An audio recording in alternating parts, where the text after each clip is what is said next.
निवासी बल्लारपूर, जिल्हा चंद्रपूर.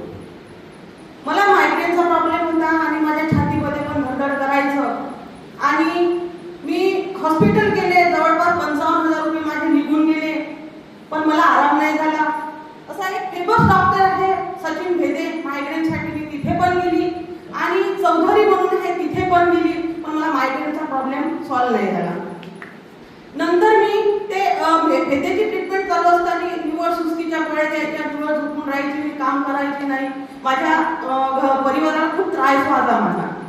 पण मला हे स्वाती मॅडम नेहमी टेटस लावायचे, कारण आरसीएफ मध्ये आम्ही दोघीने मिळून काम केलं होतं, तर ते टेटस लावायचे आणि ते टेटस मी बघायची. तरी मी 2 महिन्यापासून तिला हे रिस्पॉन्स नाही दिला. त्याच्यानंतर मला खूप त्रास व्हायला लागला, तर मला कोलेस्ट्रॉल चेक करा म्हणे, HbA1c करा म्हणे.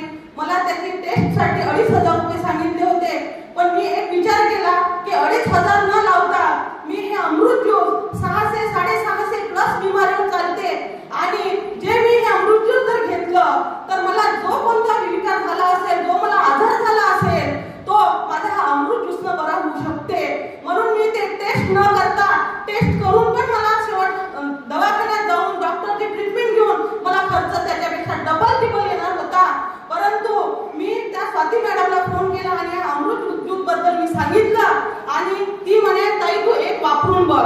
आणि वापरून बघल्याच्या नंतर मला 11 दिवसांनी हा ज्यूसचा, अमृत ज्यूसचा रिझल्ट आला. ऑलरेडी माझा मायग्रेन कुठं गेला आणि मला एवढी शांत झोप येते आणि माझी छातीतली धडधड सुद्धा कुठं गेली हे मला कळत नाही.